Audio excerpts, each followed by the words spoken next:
আমার রুদ্রময়ী তোমার কতটা ভালোবাসি তা হয়তো বলে বোঝাতে পারবো না, কিন্তু একটা কথা জোর দিয়ে বলতে পারি, আমি একদিন হয়তো নিজেকে ভুলে যেতে পারি, কিন্তু তোমাকে কখনোই ভুলবো না। আমার একতরফা ভালোবাসায় বাধা পড়ে থেকে যাবে তুমি সারা জীবন আমার মনের কোণে। তোমার উপস্থিতি আমার অন্তরকে শান্ত করে দেয়, যা আর কারো উপস্থিতিতে সম্ভব নয়।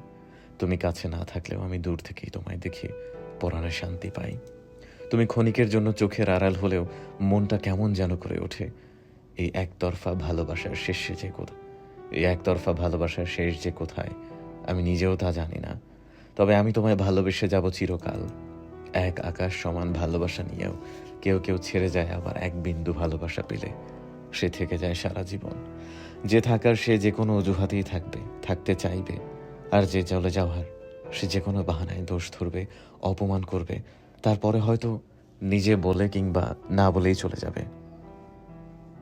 প্রেম কখনোই ফুরোয় না। কিছু প্রেম বাতাসে মিশে যায়, কিছু প্রেম সমুদ্রের জলে ভেসে যায়, কিছু প্রেম মানব বনে লেগে থাকে, কিছু প্রেম নিঃশেষ হয় না কখনো। একদিন ওই দূর আকাশের মেঘ হব, ঝুম বৃষ্টি হয়ে ছুঁয়ে দেব তোমায়। তুমি বরং পরকালে সুখ হয়ে এসো, আমি দুঃখ হয়ে তোমায় পাহারা দেব অবিরত। অন্ধকারে মিশে যাওয়া কিছু দুঃখ মানুষের চোখ এড়িয়ে যায়। হৃদয় গভীরে জমা থাকে যে কথা, তা কি কখনো প্রকাশিত হয়?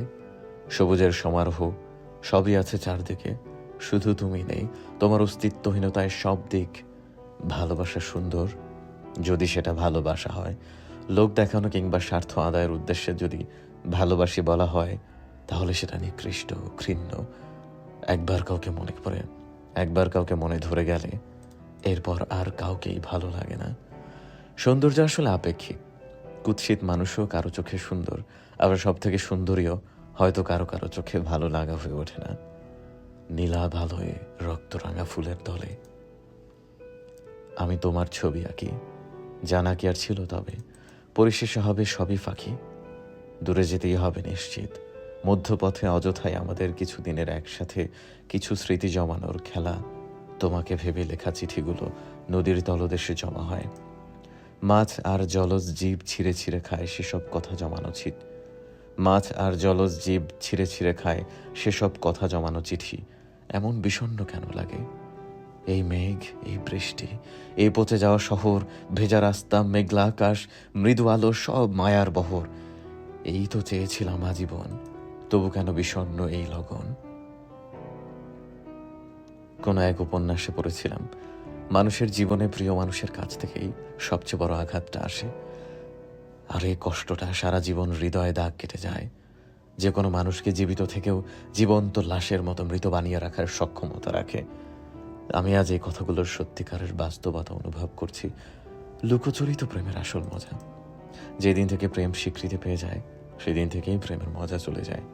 যদি তুমি 100 হতে বেঁচে থাকো, আমি একদিন 100 বিয়োগ হয়ে বাঁচতে চাই। তাই তোমাকে ছাড়া আমার কখনো বাঁচতে হবে না। যারা অতিরিক্ত ভালোবাসা পায়, তারা ভালোবাসা ধরে রাখতে পারে না। তারা সবসময় ভালোবাসাকে অবহেলা করে। জীবনের একটা সময় গিয়ে ভালোবাসা পাওয়ার জন্য চিৎকার করে কাঁদে, কিন্তু ভালোবাসা তখন আর ধরা দেয় না, কারণ সময় ঠিকই প্রতিশোধ নেয়। দ্য বেস্ট লাইন ইজ, কিছু ভালোবাসা লুকিয়ে রাখতে হয়, কিছু জিনিস সারা জীবন অপ্রকাশ্য রাখতে হয়, কিছু পরিস্থিতিতে ভালোবাসা কষ্ট হলেও বিসর্জন দিতে হয়, তবে ভালোবাসা মনের গহীনে রয়ে যায়। আমি যে কোনো পরিস্থিতিতে ভালোবাসি, তোমার জন্য অপেক্ষা করতে রাজি। মনে রাখবে, তোমায় কেউ ছেড়ে দিলেও আমি তোমার পিছু কখনো ছাড়ব না। ভালোবাসলেই যে পেতে হবে এমন তো কথা নেই। কিছু ভালোবাসা না হয় ভেতরে বন্দী হয়ে থাকুক, আর আমার রৌদ্রময়ী আকাশে ডানা মেলে উড়ুক। আমার রৌদ্রময়ী ঠিক চাঁদের মতোই, ছুতে ইচ্ছে হলেও ছোঁয়া যায় না, শুধু দূর থেকে মুগ্ধ নয়নে তাকিয়ে থাকা যায়। আর সীমাহীন ভালোবাসা যায়, স্পর্শে নয় অনুভবেও ভালোবাসা যায়। হোক না দূরত্ব, তাতে কি আসে যায়? নিজের থেকেও বেশি ভালোবাসি, এর থেকে বড় কিছু কি হয়? জমে থাকুক অনুভূতি, অযত্নের আড়ালে চাপা পড়ুক দীর্ঘশ্বাস, মুচকি হাসির বেড়া জালে। Time changes but same feelings never. সময় বদলায় কিন্তু কিছু অনুভূতি বদলায় না। প্রহর শেষে আলোর রাঙা সেদিন চৈত্র মাস, তোমার চোখে দেখেছিলাম আমার সর্বনাশ। আমি চাই ক্যান্সারের মতন মারাত্মক একটি রোগ আমাকে স্পর্শ করুক, তারপর মারা যাব বলে সেই আশায় হলেও মানুষ আমাকে একটু ভালোবাসুক। ভালো তো আমি তোমাকেই বাসবো, পাওয়া না পাওয়া তো ভাগ্যের ব্যাপার। গল্পটা তখনই ভালো ছিল যখন তুমি ছিলে অপরিচিত আর আমি ছিলাম আমার আমিতে সীমাবদ্ধ। নিভে যাও, অন্ধকারে মিলিয়ে যাও, ঠিক যেখান থেকে তোমার উৎপত্তি সেখানে হারিয়ে যাও। পৃথিবীর সবচাইতে জঘন্যতম অনুভূতি হচ্ছে প্রিয় মানুষটার চোখে অন্য কারো জন্য ভালোবাসা দেখা। সেই যন্ত্রণায় যেন মৃত্যু হয় বারে বার, হৃদয় ছিন্ন বিচ্ছিন্ন হয় বহুবার। তুমি ভাগ্যবান, আমি অভাগা। তুমি যারে পেয়েছো আমি তারে হারাইছি। তুমি আমার তীব্র শখের নারী ছিল, তুমি তার শখের পুরুষ। তোমাকে খুশি করতে গিয়ে আমাকে ধ্বংস করে দিয়েছে।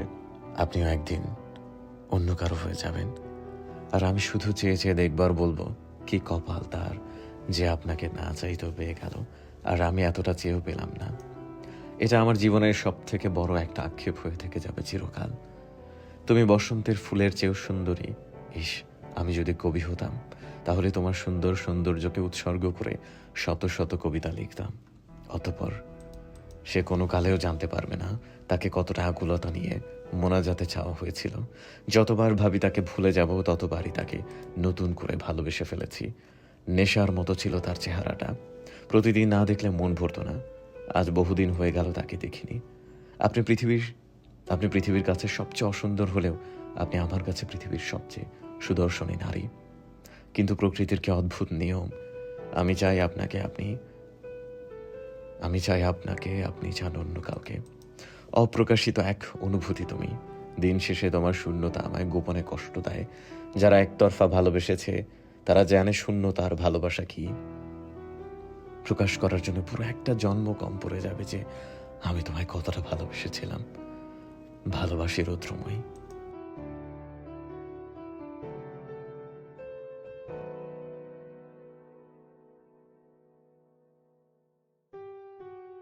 নিকষ কালো আধারের চাদরে ঢাকা পৃথিবী। ছাদের এক কোণে নিশ্চুপ হয়ে দাঁড়িয়ে আছি। রাতের নিস্তব্ধতায় মাথায় ঘুরপাক খাচ্ছে হাজারো প্রশ্নের মেলা। তবে কি আদ্র ভাই আমাকে ভালোবাসতো? চোখের সামনে একটা মানুষ গোপনে আমায় এতটা ভালোবেসে গেল, আমি বুঝতেও পারলাম না। মানুষটা সত্যিই খুব বিচিত্র। তখন তার ডায়েরিতে নিজের ছবি দেখে বুঝতে একটু দেরি হলো না যে আদ্র ভাইয়ের রৌদ্রময়ী আর কেউ না, স্বয়ং আমি। তার অনুভূতি সম্পর্কে জেনে অনেকটা সময় মেরে দাঁড়িয়েছিলাম। মনের মাঝে কোনো অনুভূতি ছিল না। মনে হচ্ছিল আমি একটা ঘোরের মধ্যে ডুবে গিয়েছিলাম। ঘোর ভাঙল আরুর চিৎকারে। ছাদে দাঁড়িয়ে রাতের শহর দেখছি আর হিমেল হাওয়া উপভোগ করছি। হঠাৎ একটা ঘটনা মনে পড়ে গেল। ইভান ভাই যাওয়ার পরে এমনই একদিন এক আকাশ মন খারাপ নিয়ে ছাদে দাঁড়িয়ে এক মনে আকাশের দিকে তাকিয়েছিলাম। বুক চিরে বেরিয়ে এলো দীর্ঘশ্বাস। ধীর পায়ে পাশে এসে দাঁড়ালো আদ্র ভাই। মানুষটা আমাকে এক মুহূর্তের জন্য চোখের আড়াল হতে দেয়নি, সব সময় চোখে চোখে রেখেছে। আকাশের দিকে মুখ করে পাশে থাকা আদ্র ভাইকে বললাম, আদ্র ভাই, সে আমাকে কেন ভালোবাসলো না? আমি কি দেখতে খারাপ? আমাকে ভালোবাসা যায় না? কেউ আমাকে ভালোবাসেনি, কেউ না। আদ্র ভাই তখন বিড়বিড় করে বলেছিল, তুমি যদি জানতে রৌদ্রময়ী আমি তোমাকে কতটা চাই বা ভালোবাসি, তবে তুমি চোখ বন্ধ করে বলতে আমি এই দুনিয়ার সবচাইতে সৌভাগ্যবান নারী। সেদিন আদ্র ভাইয়ের কথাগুলো নিয়ে মাথা না ঘামালেও এখন সেগুলো মনে পড়ছে। আমাকে এতটা নিঃস্বার্থভাবে কেউ ভালোবাসতে পারে সেটা আমি কখনোই ভাবিনি। বরাবরই আদ্র ভাইকে ভাই হিসেবে দেখে এসেছি। যদিও এই কয়েকদিনে সে ভাই থেকে বন্ধুর স্থানটা দখল করে নিয়েছে। শুধু বন্ধু না, খুব ভালো বন্ধু, যাকে নির্দ্বিধায় সব কথা বলা যায়। আদ্র ভাইকে নিয়ে ভাবছি, এমন সময় কারো আগমনের শব্দ ভেসে আসছে কানে। মানুষটা আর কেউ নয়, আদ্র ভাই। আদ্র ভাই এসে খানিকটা দূরত্ব নিয়ে আমার পাশে দাঁড়ালেন। ঘুরে আদ্র ভাইয়ের দিকে তাকালাম।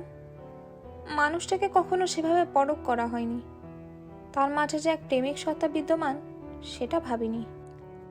অ্যাশ কালারের শার্ট আর কালো রঙের প্যান্ট পরিহিত আদ্র ভাইকে দেখতে একদম সুপুরুষ লাগছে। ইভান ভাইয়ের মতো ধবধবে ফর্সা না হলেও তিনি যথেষ্ট সুদর্শন একজন পুরুষ। তাকে দেখে যে কোনো মেয়ে মুহূর্তেই প্রেমে পড়ে যাবে। তার কেয়ার, তার কথা বলার ধরন, সব সময় সবাইকে মাতিয়ে রাখা একটা মেয়েকে তার প্রতি দুর্বল করতে সক্ষম। তবে চোখের সামনে থাকা মানুষটাকে কখনো সেভাবে দেখা হয়নি। আজ যেন মানুষটাকে নতুন রূপে দেখছি। আদ্র ভাই আমাকে তার দিকে তাকিয়ে থাকতে দেখে জিজ্ঞেস করলেন, এভাবে তাকিয়ে আছিস কেন? নজর সামলা, না হলে প্রেমে পড়ে যাবি। আদ্র ভাইয়ের কথা শুনে কিছুটা লজ্জা পেয়ে গেলাম, তবে নিজেকে সামলে গম্ভীর হওয়ার চেষ্টা করলাম। আদ্র ভাইয়ের চোখের দিকে তাকিয়ে প্রশ্ন করলাম, ভালোবাসো আমায়? আদ্র ভাই চমকে আমার দিকে তাকালেন। উনি হয়তো কখনো আশা করেননি আমি ওনাকে এরকম একটা প্রশ্ন করব। আদ্র ভাই অবাক নয়নে তাকিয়ে আছে আমার দিকে। কি হলো বলো? আদ্র ভাই নিজেকে সামলে নিয়ে বুকে দুহাত গুজে দাঁড়ালেন। সত্যি। রৌদ্রময়ীটাকে? তুই? তাহলে? তাহলে আর কি, ভালোবাসি তোকে। আদ্র ভাইয়ের মুখে ভালোবাসার শব্দটা শুনে মনের মাঝে অন্যরকম অনুভূতি হচ্ছে। এই অনুভূতি যেন নতুন এক অনুভূতি, যার সাথে আগে আমার পরিচয় হয়নি। দুজনের মাঝে নীরবতা। কি বলবো বুঝতে পারছি না। আমি তাকিয়ে আছি আকাশ পানে। আদ্র ভাইয়ের দিকে না তাকিয়েও বুঝতে পারছি উনি আমার দিকে তাকিয়ে আছে। তার তাকানোতে কেমন যেন লজ্জা লাগছে। রৌদ্রময় কি আমায় ভালোবাসে? আদ্র ভাইয়ের প্রশ্নে তার দিকে ফিরে তাকালাম। কি বলবো বুঝতে পারছি না। সত্যি বলতে তার প্রতি আমার কোনো অনুভূতি নেই। আদ্র ভাই কাতর কণ্ঠে জিজ্ঞেস করলেন, আমায় কি ভালোবাসা চায় না রৌদ্রময়? আদ্র ভাইয়ের কাতর কণ্ঠে কি যেন ছিল। তার কথাটা মনের কোথাও গিয়ে আঘাত এনেছে। মনের মাঝে চিনচিন অনুভূতি হচ্ছে। সত্যিই তো, মানুষটাকে কি ভালোবাসা যায় না? যায়। ফের দুজনের মাঝে নীরবতা। এভাবেই নীরবে কেটে গেল অনেকক্ষণ। আজকে আদ্র ভাই কোনো কথা বললেন না। বাকিটা সময় নীরব রইলেন। অতঃপর মুখ খুলে বললেন, রাত অনেক হয়েছে, ঘুমাতে যা। আদ্র ভাইয়ের কথায় সায় জানিয়ে চলে এলাম। রুমে এসে মাথায় শুধু আদ্র ভাইয়ের কথাটাই ঘুরপাক খাচ্ছে। তার কাতর কণ্ঠ, করুণ চাহনি মনের মাঝে উথাল পাথাল করছে। বিছানায় শুয়ে গড়াগড়ি খাচ্ছি, কিন্তু তার চিন্তা যেন মাথা থেকে যাচ্ছেই না। একসময় তলিয়ে গেলাম গভীর ঘুমে। সময়ের স্রোতে দিনগুলো কেমন চোখের নিমিষেই কেটে যাচ্ছে। আদ্র ভাইদের বাসা থেকে এসেছি সপ্তাহ খানেক হয়ে গেছে। মেডিকেলের পড়াশোনা সব কিছু নিয়ে প্রেশারে আছি। তবে আদ্র ভাই মানুষটা প্রতিদিন সময় করে আমার খোঁজ নেয়। তার সাথে কথা বলতে ভালোই লাগে। ওনার সাথে কথা বলার সময় মনে কোনোরকম অনুভূতি জাগে, যা আগে কখনো হয়নি। মেডিকেল থেকে বাসায় এসে উকি দিলাম ঈশিতা আপুর রুমে। তাকে ইদানিং আড্ডায় পাওয়া যায় না। সারাদিন তাকে ফোন নিয়ে থাকতে দেখা যায়। ঈশিতা আপুর রুমে ঢুকে দেখলাম সে কার সাথে যেন ফিসফিস করে কথা বলছে। কাছে যেয়ে পাশাপাশি দাঁড়িয়ে জিজ্ঞেস করলাম, আপু কার সাথে কথা বলছো? দুলাভাই নাকি আমাদের? ঈশিতা আপু আমার কথা খেয়াল না করে আনমনে জবাব দিল, হ্যাঁ। কি সত্যি? ঈশিতা আপুর এবার ধ্যান ভাঙল।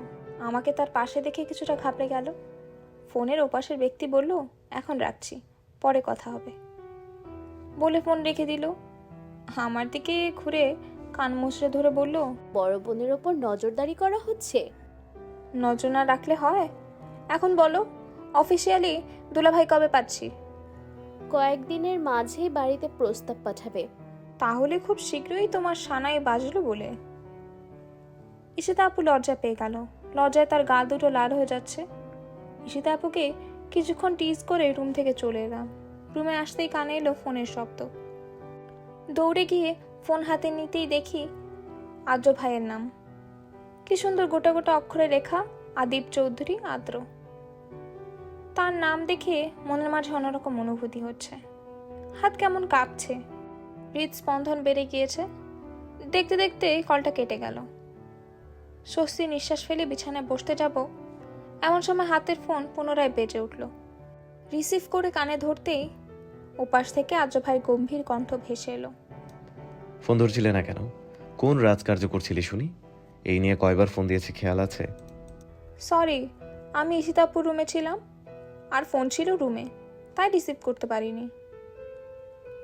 আদ্র ভাই যেন কোমল হলেন, কোমল স্বরে বললেন, সে কি জানে তার কণ্ঠ শোনার জন্য আমি কেমন চাতক পাখির মতো হয়ে বসে থাকি? তাকে একটাবার দেখার জন্য আমার শহরে হাহাকার নামে, মনে এক আকার সম ইচ্ছে হয় তাকে চোখের সামনে বসিয়ে রাখি। সারাদিন বসে বসে তাকে দেখলেও আমার এই জীবনে তাকে দেখার তৃষ্ণা মিটবে না। আমি চুপচাপ আদ্র ভাইয়ের কথাগুলো শুনছি, তার অনুভূতিগুলো অনুভব করার চেষ্টা করছি। আমার যে কি হলো জানি না। আদ্র ভাইকে বললাম, এতই দেখার ইচ্ছে হলে বাসায় চলে এসো, নয়ন ভরে দেখেছেও তোমার রৌদ্রময়ীকে। আদ্র ভাই ফট করে বলে উঠলেন, সত্যি বলছিস? আসবো? আদ্র ভাইয়ের কথায় লজ্জা পেয়ে গেলাম, মুখে বললাম, জানি না। কল কেটে দিলাম, লজ্জা লাগছে। ফোনটা রেখে কোলবালিশ জড়িয়ে শুয়ে পড়লাম। রাতের খাবার খেয়ে ড্রয়িং রুমে বসে আড্ডা দিচ্ছি, এমন সময় কলিং বেল বেজে উঠল। রোশনিকে পাঠিয়ে দিলাম দরজা খোলার জন্য। কে এসেছে দেখার জন্য উকি দিতেই চোখ আটকে গেল কালো শার্ট কালো প্যান্ট পরিহিত ফর্মাল লুকে আদ্র ভাইকে। এলোমেলো চুল, কুচকে যাওয়া শার্ট, সব মিলে মানুষটাকে অন্যরকম লাগছে। আদ্র ভাইকে দেখে আম্মু এগিয়ে গেল। আদ্র বাবা, তুই এত রাতে? একটা কাজে এদিকে এসেছিলাম, এখন বাড়ি যেতে ইচ্ছে করছে না, তাই তোমাদের বাড়ি চলে এলাম। বলে আমার দিকে তাকালেন। উনি যে এখানে কেন এসেছে সেটা আর কেউ না জানলেও আমি তো জানি। আম্মু আদ্র ভাইকে ফ্রেশ হতে পাঠিয়ে দিলেন। আম্মু আদ্র ভাইকে খাবার বেড়ে দিচ্ছেন, এমন সময় আব্বুর ডাক। রোদ, এদিকে আয় তো। উঠে গিয়ে আম্মুর সামনে যেতেই বললেন, আমাকে তোর আব্বু ডাকছে, আমি যাচ্ছি। তুই দেখ আদ্রর কিছু লাগে কিনা। আম্মু চলে গেল। আমি টেবিলের পাশে দাঁড়িয়ে আছি। আদ্র ভাই চোখের ইশারায় পাশের চেয়ারে বসতে বলল, এই তোমার কিছু লাগবে? লাগলে বলো, না হয় আমি গেলাম। তোকে লাগবে? আদ্র ভাইয়ের কথায় থমকে গেলাম।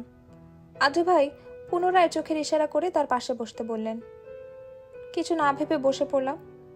আদ্র ভাই খাওয়ার মাঝে আর চোখে তাকাচ্ছে, তার তাকানোতে আমার লজ্জা লাগছে। আদ্র ভাই খাওয়া শেষে উঠে আমার ওড়নার কোণা টেনে হাত মুছতে মুছতে ফিসফিস করে বললেন, ছাদে আয়, কথা আছে। আদ্র ভাইয়ের সামনে দাঁড়িয়ে আছি অনেকক্ষণ। উনি সেই কখন থেকে গালে হাত দিয়ে এক ধ্যানে আমার দিকে তাকিয়ে আছেন। তাকে এভাবে তাকাতে দেখে জিজ্ঞেস করলাম, কি দেখছো? ভাবছি। আমি ভ্রু কুচকে জিজ্ঞেস করলাম, কি? আমার রুদ্রময়ীর একজোড়া চোখের বর্ণনায় গোটা একটা উপন্যাস লেখা সম্ভব। মেডিকেলের ক্লাস শেষ করে শুভ ভাইয়ের জন্য দাঁড়িয়ে আছে আমি আর ইভা। কথা ছিল 3 জন একসাথে বাড়ি যাব। আমরা সে কখন থেকে দাঁড়িয়ে আছি, তবে তার দেখা নেই।